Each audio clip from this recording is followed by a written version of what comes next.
Pernah nggak kalian ngeliat karakter di film dengan luka yang terlihat seperti realistis atau wajah yang berubah total? Nah, itu semua adalah hasil dari makeup prostetik, sebuah bentuk seni yang nggak cuma keren tapi juga kompleks dan penuh tantangan.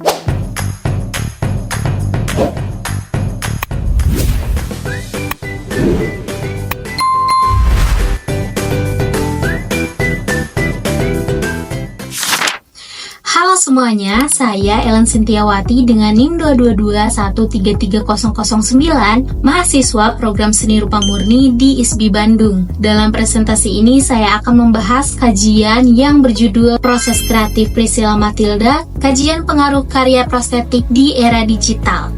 Kajian ini menelusuri bagaimana seorang makeup artist mengembangkan proses kreatif dalam menciptakan karya prostetik, serta bagaimana karya tersebut memberi pengaruh di tengah perkembangan era digital saat ini. Makeup karakter terus berkembang sebagai media ekspresi artistik dalam dunia tata rias. Salah satu teknik yang kini populer adalah makeup prostetik yang dipadukan dengan face painting untuk menciptakan efek visual yang lebih nyata.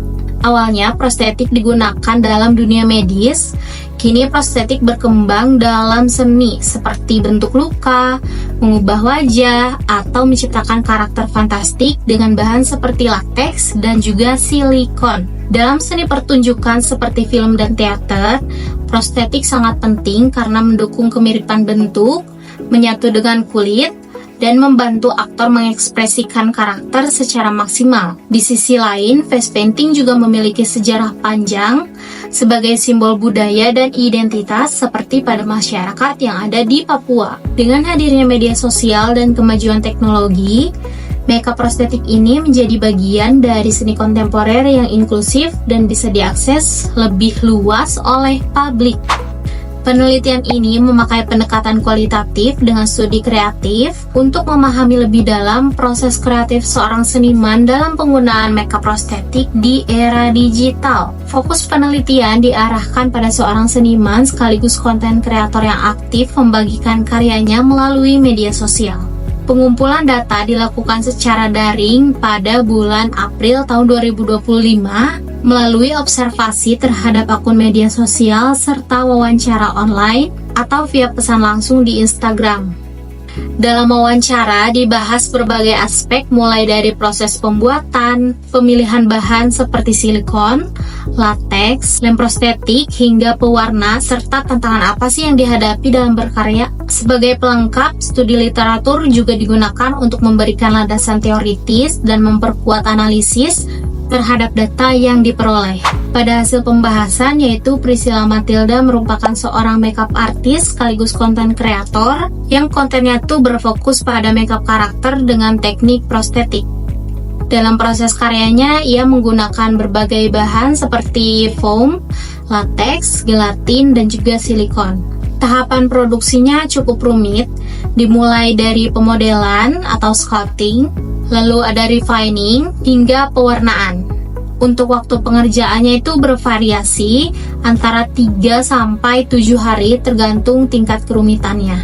Karya-karya Priscilla Matilda mendapatkan sambutan positif di media sosial. Tidak hanya karena hasil yang menarik, tetapi juga karena dokumentasi proses kreatif yang dibagikan secara transparan. Platform seperti Instagram dan TikTok berperan besar dalam memperluas aksesibilitas karya ini ke audiens yang lebih luas. Dan ini dia salah satu contoh karya Priscilla Matilda yang dibuat pada saat ujian akhir semester 4 di Vancouver Film School dalam program VFS Makeup Design. Dalam proyek ini, ia menciptakan karakter yang terinspirasi dari tokoh Sultan Hasanuddin, pahlawan nasional yang sangat ia kagumi. Lalu pada contoh karya yang kedua, yang menariknya itu adalah transformasi wajah menjadi tampak menua. Dalam proyek ini, Priscilla menerapkan berbagai elemen seperti kerutan buatan, flek penuaan, bintik halus, dan rambut berwarna putih untuk menciptakan tampilan yang menggambarkan proses penuaan secara nyata. Makeup ini diterapkan pada seorang model bernama Tammy Tace yang tampil memukau dengan rambut berwarna abu-abu perak. Setiap detail mulai dari tekstur kulit yang menua hingga perubahan warna rambut dikerjakan dengan sangat teliti menggunakan lateks cair sebagai bahan utama. Dan hasil akhirnya memberikan kesan yang sangat realistis dan emosional. Dan di era digital sekarang, media sosial jadi panggung yang luar biasa bagi seniman prostetik melalui Instagram, TikTok, dan juga platform lainnya. Karya-karya mereka bisa menjangkau ribuan hingga jutaan orang, dapat apresiasi, bahkan masukan langsung dari penonton. Oke, sekian presentasi dari saya. Mohon maaf apabila ada kesalahan. Wassalamualaikum warahmatullahi wabarakatuh.